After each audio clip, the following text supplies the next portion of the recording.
ഞങ്ങൾ മലബാർക്കാരുടെ ഒരു സ്പെഷ്യൽ ആയിട്ടാണ് പഴം നിറച്ചത്. 5 മിനിറ്റിൽ തന്നെ നമുക്ക് ഇത് ഉണ്ടാക്കിയെടുക്കാം. ഇത് ഒരിക്കലും ഉണ്ടാക്കി കഴിച്ചാൽ പിന്നെ എന്തായാലും നിങ്ങൾ ഇത് ഉണ്ടാക്കി നോക്കും. ഇതിനായിട്ട് ഞാൻ എടുത്തിരിക്കുന്നത് 4 പഴമാണ്. അത് തൊലിയൊക്കെ കളഞ്ഞ് ഇതുപോലെ ഒന്ന് ചെരിച്ച് കട്ട് ചെയ്ത് കൊടുക്കാം.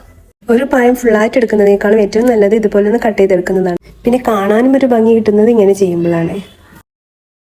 ചൂടായ ഓയിലിലേക്ക് പഴം ഇട്ടിട്ട് പൊരിച്ചെടുക്കുക. പഴത്തിൽ ഓവറായിട്ടുള്ള ഓയിലൊന്ന് കളയാൻ വേണ്ടിയിട്ട് ഇതുപോലെ ടിഷ്യൂ പേപ്പറിലൊക്കെ ഒന്ന് ഇട്ട് കൊടുത്താൽ മതി. പിന്നെ ഇതിലേക്ക് വേണ്ട ഫില്ലിങ് തയ്യാറാക്കാം. ചൂടായ പാനിലേക്ക് 2 സ്പൂൺ നെയ്യ് വയ്ക്കുക. അതിലേക്ക് അണ്ടിപ്പരിപ്പ് മുന്തിരിട്ട് ഇളക്കിയിട്ട് ഇതുപോലെ ഒന്ന് മൂപ്പിച്ചെടുക്കുക. പിന്നെ അതിലേക്ക് 1 കപ്പ് തേങ്ങ ഇട്ട് കൊടുക്കുക. 2 ഏലക്കായ ചതച്ചതും ആവശ്യത്തിനുള്ള പഞ്ചസാര. നമ്മളെ കയ്യിൽ വൈറ്റ് കസ്കസ് ഉണ്ടെന്നുണ്ടെങ്കിൽ നമുക്ക് ഇട്ട് കൊടുക്കാം കേട്ടോ. ഞാൻ എൻ്റെ കയ്യിലില്ലാത്തതിൻ്റെ പേര് ഇട്ട് കൊടുത്തിട്ടില്ല, അത് ഓപ്ഷണലാണേ. അതില്ലെന്ന് വെച്ചിട്ട് ടേസ്റ്റ് കുറയാനൊന്നും പോണില്ല കേട്ടോ. തേങ്ങ ഓവർ മൂപ്പിക്കരുത്, ചെറുതായിട്ടൊന്ന് വേവിച്ചാൽ മതി. വേഗം തന്നെ ഫ്ലെയിം ഓഫ് ആക്കാം. പഴം ഇതുപോലെ ഒന്ന് കട്ട് ചെയ്തിട്ട് ഈ ഫില്ലിങ് ഇതിലേക്ക് വെച്ച് കൊടുക്കുക. സംഭവം ഇത്രയേ ഉള്ളൂ കേട്ടോ.